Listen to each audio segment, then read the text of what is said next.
여러분 안녕하십니까? 화요일 아침 여수 MBC 뉴스투데이입니다. 어제부터 저희는 국내외 수소에너지 연구 현황을 점검하고 있습니다. 오늘은 일본의 수소 연구 현황을 알아볼 텐데요.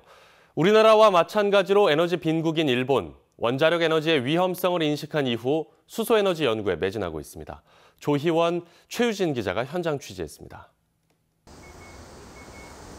일본의 심장부 도쿄. 도쿄를 상징하는 도쿄타워 바로 앞에는 수소차 충전소가 들어서 있습니다. 국내에서 사용하는 에너지의 6%만 자체 생산하는 에너지 빈국 일본은 원자력 에너지에 의존해 왔습니다. 하지만 2011년 후쿠시마 사고가 일깨운 원자력 에너지의 위험성을 간과할 수는 없었습니다. みんなバラバラになってた。それからずっと8年間ぐるぐるぐるぐるいろいろなことを移って。だから子供たちは絶対もう嫌だってね、やっぱり心配でそういうのが。 원자력 에너지 의존도를 낮출 필요가 있다는 사실을 깨달은 일본 정부는 수소를 새로운 에너지 자원으로 선택했습니다. 日本が輸入しているエネルギー資源の大半は中東の方から輸入しております。やはりいろいろなものから作り出せる水素というのは非常に将来にとって有効なエネルギー資源の一つ。 지난 2014년 수소 사회 실현을 위한 중장기 로드맵을 발표한 일본 정부는 최근에는 호주와 갈탄 수입 협약을 체결해 대량 수급망도 확보했습니다. 수소 충전소와 발전소 인프라도 적극적으로 확충해 나가고 있지만 정부의 의지에 비해 일반 시민들의 수소에 대한 인식은 높지 않은 편입니다. 水素化自身がみんな知らないと思うんですよ。国民誰も。でもそこまでどこまで使うかはこれはね、まだ未知の世界だと思ってますんで。全然まだそこの国民も認識ないですよ。全然また。 하지만 수소 에너지를 포기할 수는 없는 상황. 일본은 일반 시민들이 가진 수소에 대한 인식을 개선하기 위해 도쿄의 수소정보관을 운영하고 있습니다. 이곳에는 일본 수소 연구의 대표적인 결과물인 수소에서 열과 전기를 얻는 가정용 발전기 에네팜, 운송수단을 넘어 비상용 발전기 역할로까지 개발된 수소 연료전지 자동차 미라이가 전시돼 있습니다. その車のための電気をこういったお家の電源につなぐマシンになってます。要はチューナーみたいな役割をする部品です。ここに車がの中に水素が満タンに入っていた時に家庭用のお家の電源全部ひっくるめて1週間、7日間は持つと言われてます。 일본 정부가 꿈꾸는 미래는 수소 에너지를 활용한 경제 도약. 후쿠시마 원전 사고 이후 일본 정부는 원자력 에너지를 넘어 서서히 수소 시대를 준비하고 있습니다. MBC 뉴스 조희원입니다. 전남도 의회가 가정폭력 없는 전남을 만들기 위해 조례 제정에 나섰습니다. 전남도 의회는 최근 이용재 의장이 대표 발의한 전라남도 가정폭력 교정치료비 지원 조례안이 보건복지환경위원회 상임위 심의를 통과해 다음 달 정례회 의결만 남았다고 밝혔습니다.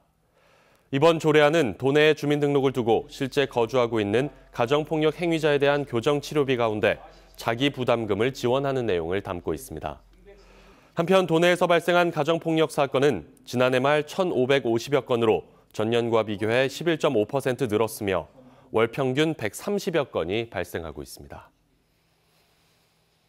농축산식품부의 농업환경보전 프로그램 지원 사업에 전남도 4개소가 선정됐습니다. 전라남도는 농축산식품부의 농업환경보전 프로그램 지원 사업에 순천 군강마을, 담양 청촌마을 등 전국에서 가장 많은 4개소가 선정됐습니다. 농업환경보전 프로그램 사업은 토양, 수질환경 개선 등 농업 생산환경 보전 활동과 경관 개선, 자연, 문화유산 보존을 위한 활동 등의 주민 활동비를 지원하는 방식으로 추진됩니다. 여수시가 전남대와 함께 건립을 추진 중인 권역재활병원을 두고 논란이 뜨겁습니다. 과연 지역에 실익이 있겠느냐는 우려가 나오는 한편 장기적으로 꼭 필요한 시설이라는 의견도 적지 않습니다. 박광수 기자가 취재했습니다. 광주 조선대병원이 위탁 운영 중인 호남권역재활병원. 이와 비슷한 규모의 보건복지부 광역재활센터를 여수에 건립하기로 시와 전남대가 협약을 맺은 건 지난 2017년이었습니다. 하지만 운영 적자를 여수시가 보전하기로 한 협약 내용이 논란으로 대두되고 당초 270억 원 정도로 예상됐던 건립 비용이 최근에는 480억 원까지 불어나면서 과연 실익이 있겠느냐는 우려가 커지고 있습니다. 병원 운영에 들어가는 운영비와 재반 비용, 적자분을 고스란히 우리 시가 부담해야 한다는 것인데 우리 시가 수십, 수백억 원에 이르는 병원 재정을 무슨 수로 감당한단 말입니까? 실제 자활 대상자들도 탐탁치 않아 하는 분위기입니다. 권역센터는 일부 급성 환자만을 위한 시설로 지역 환자들을 위해서는 대규모 투자보다는 치료 환경에 내실을 기하는 것이 더 급하다는 겁니다.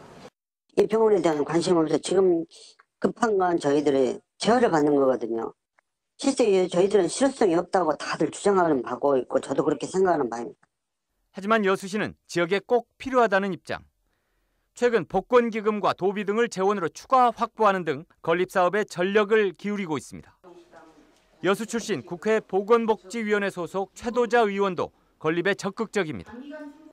최근 정부로부터 재활병원의 적자 보전에 대한 의지를 이끌어냈다며 의미 있는 사업을 두고 지역 내에서 찬반을 다툴 때가 아니라는 입장입니다. 개인 시설을 갖출 수가 없습니다. 어마어마해요. 여수에 재활병원이 생기면요 효자노래 될 거예요. 전남 권역 재활병원 건립 사업은 최근 정부의 투자 심사에서 재검토 결정이 내려진 상태. 하지만 여수시는 오는 2022년까지는 건립을 꼭 성사시킨다는 의지여서 서로의 이견을 조율하는 과정이 시급해 보입니다. MBC 뉴스 박광수입니다. 몇 년 새 여수 국동항 인근에 들개가 무리지어 다니고 있습니다. 그래서 불안을 느낀 시민들의 신고도 잇따르고 있는데요. 어선에서 키우던 개들이 도망쳐 번식한 것으로 추정되는데 포획 외에는 뾰족한 대책이 없어 주민들이 여전히 불안에 떨고 있습니다. 강서영 기자입니다. 전남 여수 국동항 인근. 들개가 한두 마리씩 보이더니 어느덧 67마리가 무리지어 먹이를 찾아 걸어다닙니다. 공원을 산책하는 반려견들과 충돌하기도 하고 낮과 밤을 가리지 않고 주변 민가에까지 많게는 수십 마리씩 몰려다니다 보니 주민들은 불안할 수밖에 없습니다. 많이 무섭죠. 막 달라들고 공격적이고 근데 안 돼. 무서워서. 밤에는 그러니까 요 수협에 뭐 돈을 찾으러 가려고 해도 차를 가지고 가지 못 걸어가요. 인근 소방서에는 올해 들어 국동항 인근에 들개가 나타났다는 신고만 27건에 이르고 출동해 포획된 들개도 10마리가 넘습니다. 이 들개들은 항구를 오가는 중대형 어선에서 키우던 것으로 추정됩니다. 배에서 쥐를 잘 잡는다는 이유로 개를 키우는데 조업이 끝나고 배에 방치된 개들이 야생으로 탈출한 뒤 번식하거나 배에서 개를 풀어놓고 다시 태우지 않고 출항해 들개로 전락해버리고 있다는 겁니다. 개를 키우면 지들이 없어지지. 개들이 이제 가에 내려가고 놀다가 배가 나가면 왜 배를 얼치면 이제 돌아다닌다고. 개좀 저희들이 개를 키워도 관리도 잘 못하고. 사정이 이런데도 항구 인근의 들개를 포획하긴 쉽지 않습니다. 주인이 있는지 없는지도 확인이 안 되는 상황이거든요.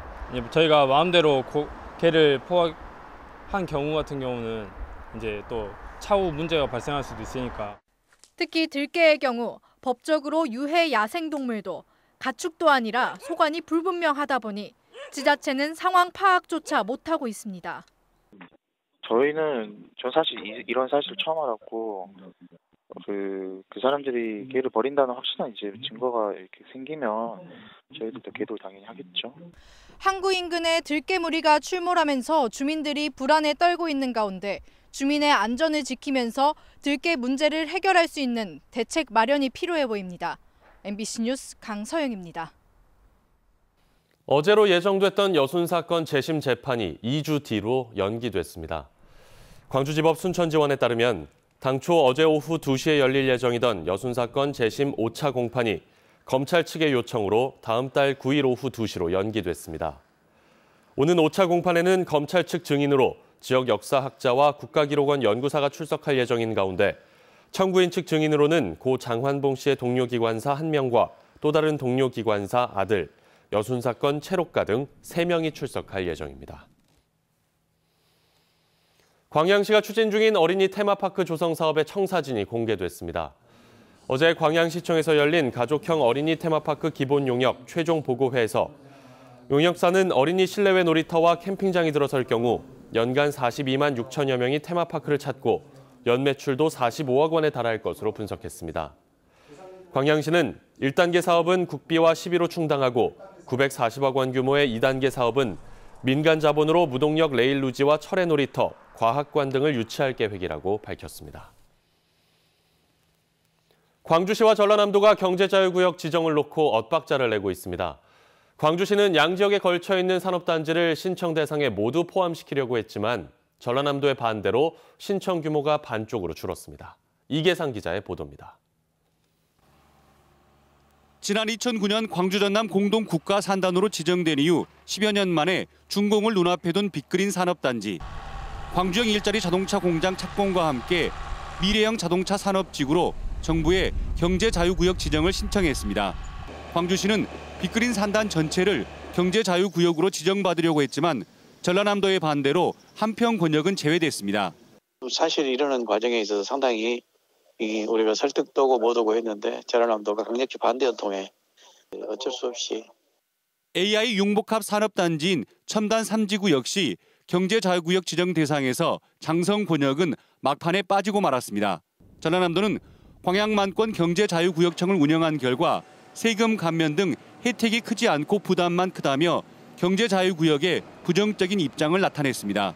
지금 광양구역청도 제대로 활성화 못하면서 방만하게 운영해가지고 거기에 대한 재정이나 인력들이 소요되는데 효과는 지금 적을 것으로 지금 판단되거든요.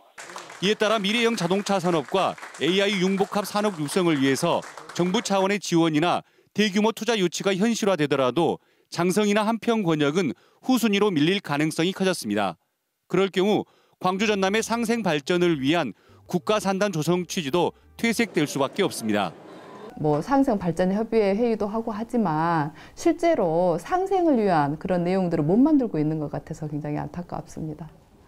광주시와 전라남도 모두 상생의 중요성을 이야기하고 있지만 정작 정부 정책과 사업에는 불협화음만 키우고 있다는 비판이 일고 있습니다. MBC 뉴스 이계상입니다. 한센인 정착촌인 여수 율촌면 도성마을 주변에서 수상 태양광 발전 사업이 다시 추진될 전망입니다. 도성마을 재생추진위 등에 따르면 최근 GS건설은 여수시로부터 반려된 사업 신청 서류를 일부 보완해 100만 메가와트 용량의 태양광 발전 시설을 위한 개발 행위 허가 신청을 다시 내기로 했습니다. 도성마을 재생추진위 관계자는 최근 GS건설 여수시와 함께 만나 다음 달 초까지 사업 추진에 협력을 약속하는 협약을 체결하기로 뜻을 모았다고 밝혔습니다. 마을 재생추진위는 지난 2017년부터 GS건설과 함께 해당 사업을 추진해왔지만 최근 여수시가 사업을 반려해 강하게 반발한 바 있습니다. 강명훈 전 청와대 총장이 보직을 빌미로 법인 발전 기금을 강요했다는 의혹이 불거져 논란이 일고 있습니다. 순천경찰서는 지난 3월 출소한 강 전 총장이 일부 임원들을 상대로 보직을 받기 위해서는 수천만 원 상당을 법인 발전 기금으로 기탁할 것을 강요했다는 첩보를 입수해 내사를 진행하고 있습니다. 청와대 관계자에 따르면 해당 임원들 중 일부는 발전 기금 출연을 거절한 뒤 법인의 보직 사임 의사를 밝힌 것으로 알려졌습니다. 까지 길게 튀어 있고요. 반짝 한파도 물러간 데다가 낮부터는 추위가 더 약해지면서 대부분 15도 안팎까지 오르겠습니다. 또 대기질도 청정해서 활동하기 한결 더 수월하겠습니다. 한편 강원 산간지방은 어제 내린 눈이 지금도 일부 쌓여 있는 걸 확인할 수가 있는데요. 이들 지역은 내일 밤부터 또 한 번 눈구름이 몰려오겠습니다. 모레까지 최고 30cm가량 더 큰 눈이 내릴 걸로 예보돼 있어서 대비를 철저히 하셔야겠고요. 그 밖에 내륙 지방은 대체로 맑다가 다가오는 휴일쯤 비나 눈이 내릴 걸로 예보돼 있습니다. 날씨였습니다.